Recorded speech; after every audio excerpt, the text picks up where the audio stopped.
The next speaker is going to be an interview, actually, and Iona Bain you might know from BBC Morning Live or as Radio 1's money hacker, and her weekly column as well in the FT, and her book Own It. And ultimate aim is across a lot of those jobs is aiming to help younger people with financial money questions. And please join me in welcoming Iona up to the stage.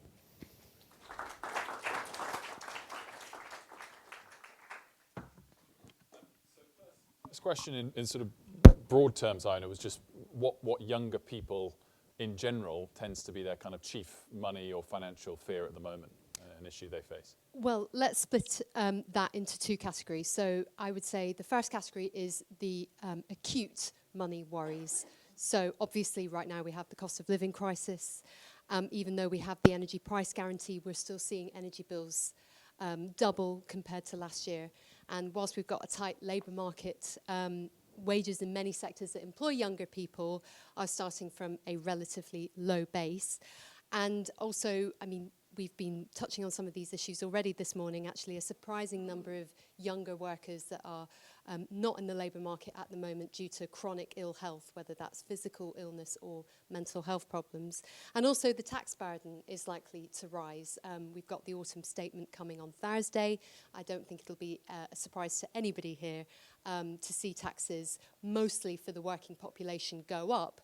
And it's still politically very controversial to raise taxes for those with wealth and assets, meaning that the burden will disproportionately fall on those that are younger, that have fewer assets, and that tax will come out of their pay packets. So we are seeing that intergenerational inequality continue, and that is definitely resulting in intra-generational inequality.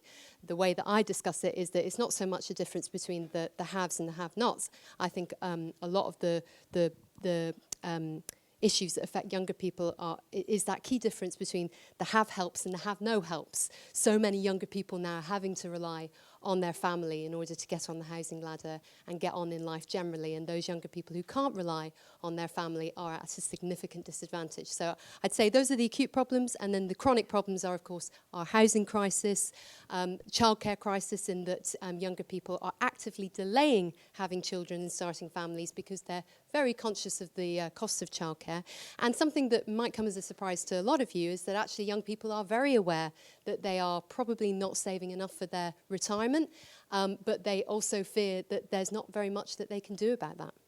And is it too simple to say that a lot of those issues just didn't apply to the older generations?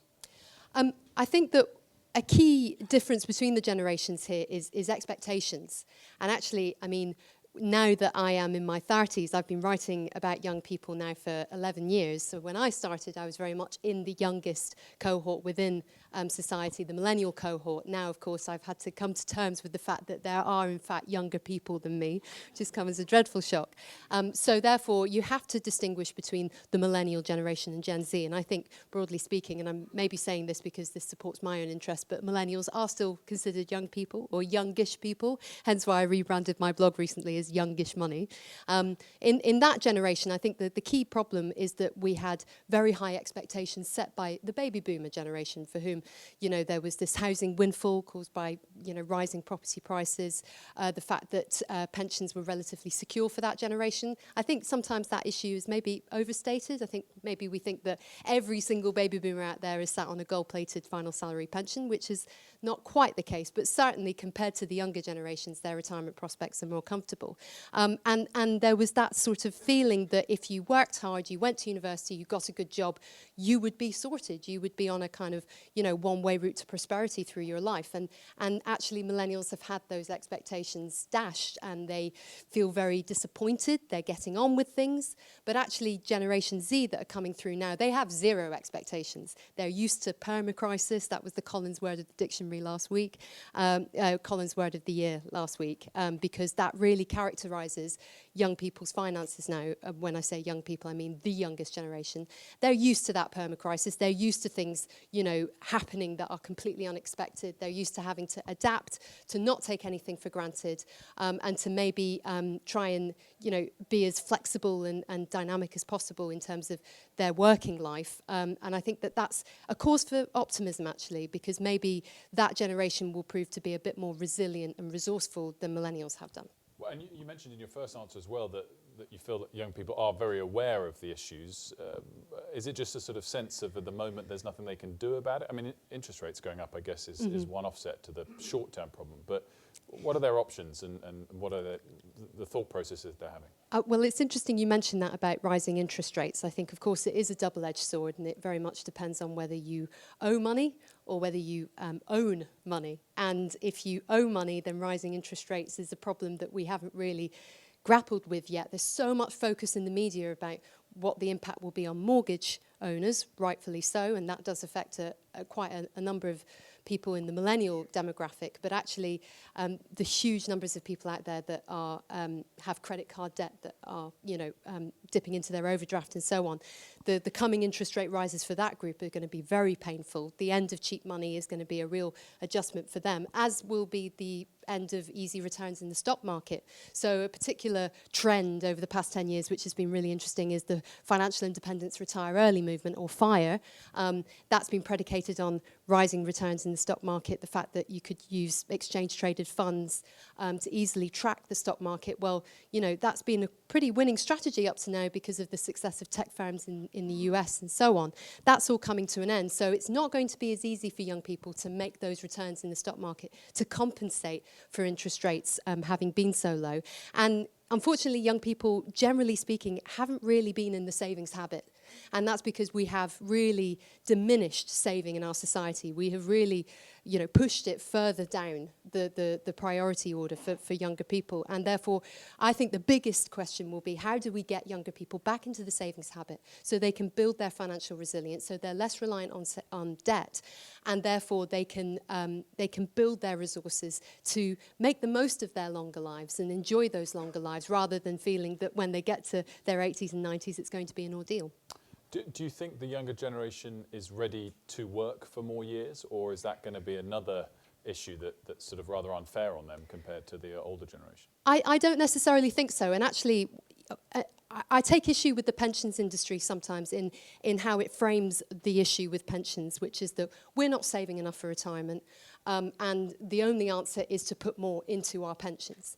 And of course, it suits the pensions industry to say this.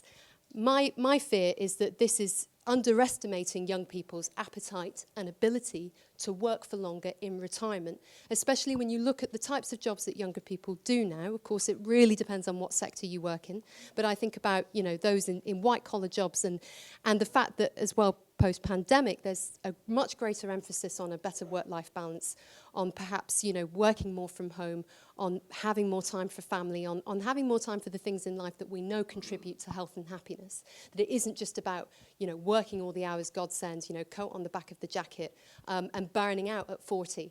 Actually, if young people are able to have a more sustainable working life, there's every chance that they can keep working into their 70s, and possibly even 80s if they enjoy their job. And therefore, you know, this constant pressure on young people to save more for their retirement now, I think it can be counterproductive, because there is a limit to how much they can save.